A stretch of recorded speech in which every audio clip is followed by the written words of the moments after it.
Hi everyone, welcome to my channel bio coordination. So last lecture में हमने digestive glands over किया था, उसमें सैलिवरी ग्लैंड लास्ट टॉपिक था हमारा।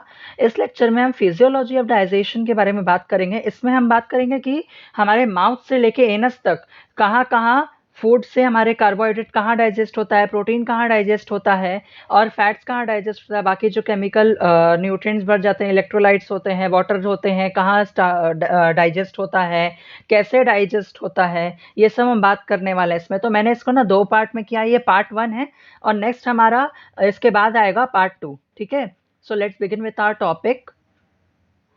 देखो, इसमें मैकेनिकल एंड केमिकल डाइजेशन होता है ना, हमारा माउथ से ही स्टार्ट होता है। ठीक है, by the chewing of food and the release of saliva. जब हम फूड को च्यूई करते हैं, ठीक है, चबाते हैं, तब क्या होता है, सलाइवा रिलीज होता है सलिवरी ग्लैंड में से, और उससे क्या होता है, वो मिक्स होता है सलाइवा के साथ, जहाँ क्या, जिसकी वजह से क्या होता है कि कार्बोहाइड्रेट का डाइजेशन होता है। ठीक है, फिर जब भी हमने उसको सलाइवा और फूड मिक्स हो गया, देन वी इनगल्फ, वो कहाँ पास होगा, किससे, ईसोफेगस से। तो पास होते समय एक बात का हमारी बॉडी ध्यान रखती है कि जो खाना है, जो फूड है, वो क्या हो, ट्रैकिया या लंग्स में ना जाए, विंड पाइप में ना जाए। इसकी वजह से क्या होता है, epiglottis cover the trachea so the bolus. अब जो सलाइवा और फूड मिक्स बना, उसका जो वो सलाइवा और फूड मिक्स होके जो भी सब्सटेंस बना, उसको हम बोलते हैं बोलस। ठीक है, ball of the chewed food does not go into the trachea और द लंग्स। इस बात का कौन ध्यान रखता है, एपिग्लॉटिस। तो ये क्या होता है, अपना फ्लैप। एपिग्लॉटिस इज जब हमने एलिमेंट्री कैनाल पढ़ा था तब मैंने बताया था कि epiglottis is a cartilaginous flap. ठीक है, एक ढक्कन की तरह काम करता है ये विंड पाइप के ऊपर। जो जब भी हम खाना खाते हैं ना, तो अब सांस तो रोक नहीं सकते कि सांस रोक के खाना खा लें, तो सांस लेते समय ये लंग से ट्रैकिया में नहीं चला जाए, नहीं तो प्रॉब्लम हो जाएगा। तो इस वजह से क्या करता है, एपिग्लॉटिस बंद हो जाता है। ठीक है, और फिर जब फूड पास हो जाता है फूड पाइप से इसोफेगस से स्टमक में, तब वापस ओपन हो जाता है। ठीक है, teeth crush and grind the food, ये तो सबको पता है, बताया था जब भी टीथ पढ़ रहे थे, anatomy of teeth. Saliva contains 98% of water. Saliva हमारा जो होता है ना, उसमें 98% वाटर होता है और 2% अदर कॉन्स्टिट्यूएंट होते हैं, जैसे इलेक्ट्रोलाइट हो गया। फिर डाइजेस्टिव एंजाइम कंटेन करता है, जैसे सलाइवरी एमिलेज है, लाइसोजाइम है। इलेक्ट्रोलाइट में हम बोल सकते हैं कि सोडियम है, पोटेशियम है, फिर आपका क्या बाइकार्बोनेट्स आ जाते हैं इसमें, फिर कैल्शियम क्लोराइड आ जाता है, एक्सेट्रा। तो ये सब इसमें होता है।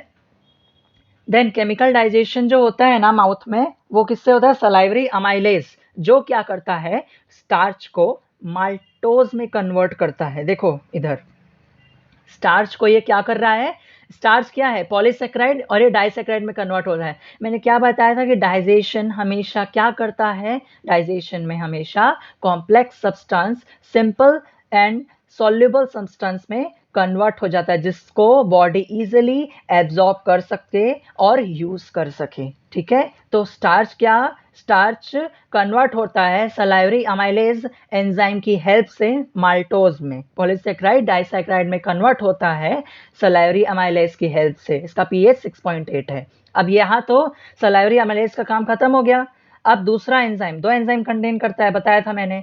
Saliva also contain lysozyme. Lysozyme क्या होता है, it acts an antibacterial agent that prevent infection. हमारे फूड में अगर कोई बैक्टीरियल एजेंट है, तो ये एज अ एंटीबैक्टीरियल एजेंट काम करता है, ताकि कोई इन्फेक्शन हमें ना हो।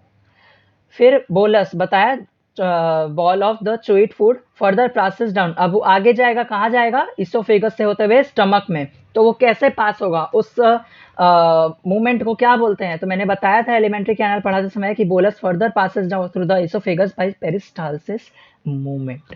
पेरिस्टालसिस मूवमेंट क्या होता है, मैंने बताया था, the contraction and relaxation of muscles so the food can pass easily through the esophagus is called the peristalsis movement. Sometime क्या होता है, अगर हमको कुछ खाने से फूड पॉइजनिंग हो जाती है, एसिडिटी हो जाती है, तो वॉमिटिंग हो जाता है। ठीक है, उसको हम क्या बोलते हैं, रिवर्स पेरिस्टालसिस और रेट्रो पेरिस्टालसिस।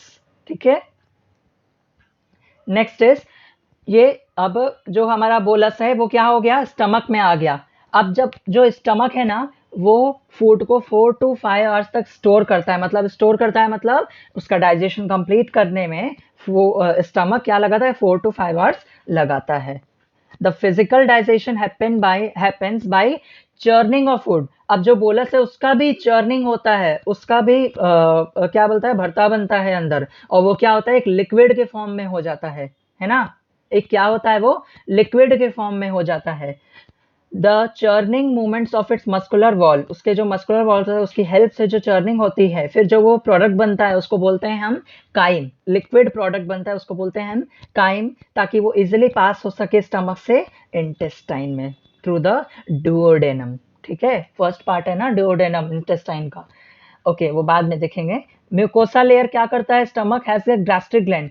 अब देखो स्टमक के जो म्यूकोसा है ना उसके पास गैस्ट्रिक ग्लैंड है, और हर गैस्ट्रिक ग्लैंड के 3 लेयर्स हैं। कौन कौन से, एक म्यूकस सेल है, ठीक है, एक पेप्टिक सेल है जिसको हम चीफ सेल भी बोलते हैं, एक पैराइटल सेल है जिसको हम ऑक्जेंटिक सेल भी बोलते हैं। अब इनका काम क्या है, फटाफट ये समझ। Mucus cell obviously they secrete mucus, ठीक है, क्या करता है, प्रोटेक्ट करेगा ना इनर लाइनिंग ऑफ स्टमक को, बताया था HCl और अदर गैस्ट्रिक जूसेस से।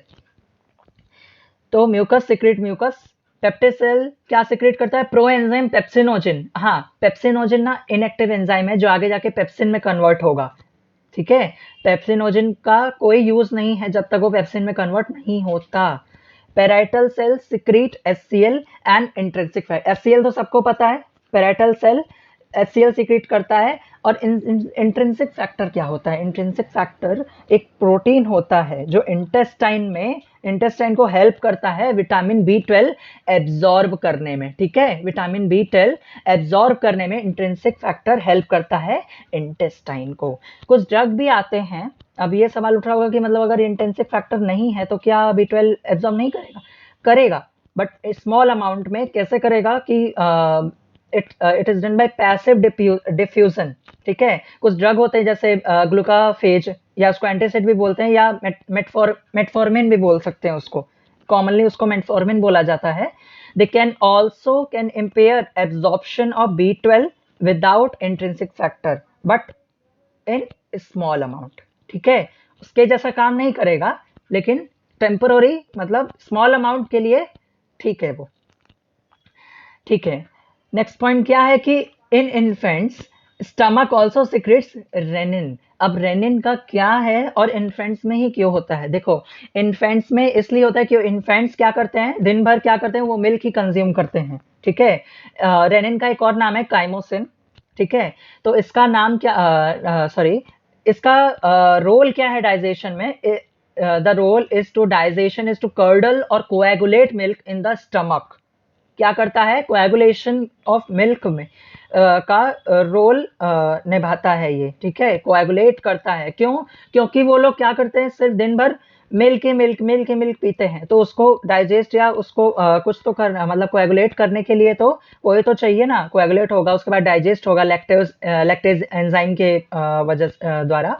तो they help in coagulation of milk in the stomach. अब एडल्ट्स में क्यों नहीं पाया जाता, क्योंकि एडल्ट्स में इसलिए नहीं पाया जाता है रेनिन, रिली नहीं होता है क्योंकि the adults do not consume such a large और a huge amount of milk. ठीक है, और अगर वो थोड़ा मोड़ा जो small amount of milk consume भी करते हैं ना, तो that will be broken down by protein digesting enzyme pepsin. ठीक है, पेप्सिनोजिन जब पेप्सिन में कन्वर्ट होता है तो वो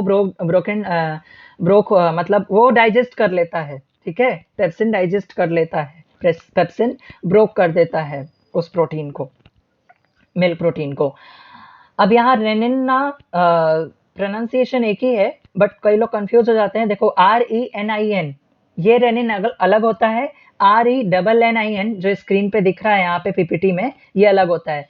ये वाला जो रेनिन है ना, ये जो यहाँ पढ़ाया मैंने अभी, इन्फेंट्स में जो होता है, ये क्या होता है, यूजफुल इन मिल्क कोएगुलेशन। ठीक है, और दूसरा जो रेनिन होता है RENIN, it is that will B physiologic hormone which involved in the regulation of arterial blood pressure and plasma sodium concentration। ये हम पढ़ेंगे ऑस्मो रेगुलेशन और वो ब्लड वाला जो चैप्टर है सर्कुलेशन में। ठीक है, ओके आगे क्या है, mucus protects the inner lining of the stomach from HCl present in the gastric juice. चलो ये तो पढ़ा समझ में आ गया। Next is HCl in gastric juice makes the food acidic. अब जब हमारा फूड स्टमक में आता है तो वो क्या होता है, HCl की हेल्प से एसिडिक होता है। इसकी वजह से क्या होता है, जो भी उसमें जर्म्स होते हैं वो किल हो जाते हैं, क्योंकि फूड एसिडिक हो जाता है। एसिडिक कंडीशन में कोई भी जर्म सर्वाइव नहीं कर सकता है। Then pepsinogen gets converted into active enzyme pepsin. बोला था ना कि इनएक्टिव से HCl through the with the help of HCl क्या होता है, ये पेप्सिन में कन्वर्ट हो जाता है एक्टिव एंजाइम में। In presence of pepsin, in presence of, अब ये जो पेप्सिन है ये प्रोटीन को पेप्टोन्स और प्रोटीएजेस में कन्वर्ट करेगा। प्रोटीएजेस भी एंजाइम है, ठीक है। In the food converted into simpler form like peptones and proteases. Food में जो पेप्टोन्स और प्रोटीएजेस है उसको फॉर्म करने में बेसिकली हेल्प करता है, ठीक है। तो यहाँ पे हमारा स्टमक में जो डाइजेशन था वो ओवर हुआ। अब स्टमक से जो काइम है, ठीक है, बताया था ना लिक्विड है, तो वो कहाँ पास होगा, थ्रू डुओडेनम, स्मॉल इंटेस्टाइन में पास होगा। वो हम पढ़ेंगे नेक्स्ट लेक्चर में। तब तक के लिए थैंक यू सो मच।